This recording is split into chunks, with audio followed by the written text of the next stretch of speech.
Welcome back. Today is National Human Trafficking Awareness Day, the $150 billion industry with more than 40.3 million victims worldwide. It's not only a backyard issue, it's one with local solutions and prevention. The National Human Trafficking Hotline says that there were 52 cases in 2021 in Connecticut, and that's just the cases that were actually reported. So many more go unreported. And they can't report them if they don't know, if you and I don't know what to look out for. So for more on what we should be looking out for, what we can do, we're joined by Krystal Ambrozaitis. She works with the Salvation Army's Bloom Initiative. She is here to talk with us today. Krystal, thanks so much for being with us. Thank you, and happy National Human Trafficking Awareness Day. First off, Krystal, a lot of people think about human trafficking as something that doesn't happen where we live. It happens in New York or overseas or just in movies. But this is really a local issue, and we really have to keep that in mind, right? Yeah, trafficking is happening in Connecticut. Many survivors and victims of trafficking never leave the state of Connecticut. They live here and they are trafficked here for a variety of reasons. So we have hotels and motels. Connecticut still has hourly hotel rentals. So you have traffickers selling human beings out of hotels in our state. And then likewise, we have truck stops, rest areas where people are being forced to sell sex there as well. So tell us a little bit more about what the Bloom Initiative does, knowing all of that information. How do they step in? What do they do to help? The Bloom Initiative is the Salvation Army's anti-human trafficking program. We work with survivors of sex or labor trafficking that are ages 16 and up. And we do long-term comprehensive case management. So very individualized. Survivors have gone through a lot of trauma.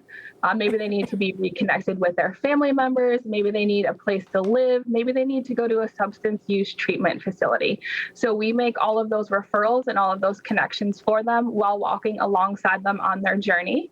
And then additionally, we do training and education. So what does trafficking look like in our state? How do we equip our communities to combat trafficking? And what does that look like when you're out in the world every day? And then lastly, we also do street outreach. So we actually go out on the streets and we talk to women that are being forced to sell sex. We provide them with gift bags, and we just let them know that we're here for them and our program is here when they're ready. Now, you just mentioned education. I want to talk a little bit more about that. What do we need to know, all of us, about what to look out for? What are the warning signs? What are things that we should be keeping in the back of our minds as we're driving down the street or just going into a store to pick something up? Absolutely. That's a good point, because you may encounter trafficking more often than not in your personal life than in your professional life. So if you see someone who is inappropriately dressed for the weather, maybe a day like today, it's freezing outside, and they're standing outside and perhaps, they don't have a warm coat.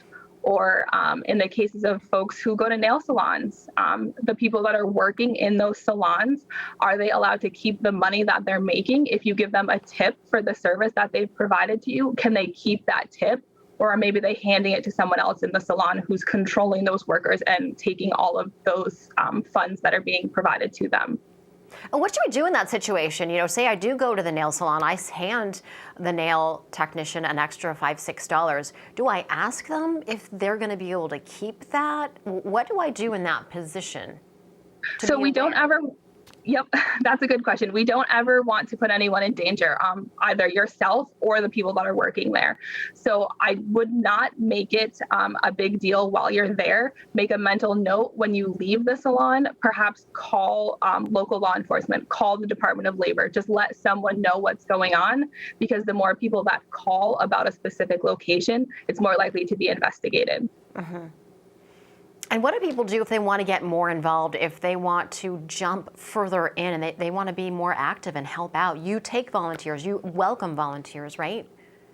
We love volunteers. So if anyone is ever interested in coming out with us on street outreach, there's a series of trainings that folks have to go through, or they want to host an education or awareness series, or even just donate some hygiene items to us. Mm-hmm. They can get more information on our website, which is salvationarmyct.org, or they can also call me directly at my office, which is 860-702-0017.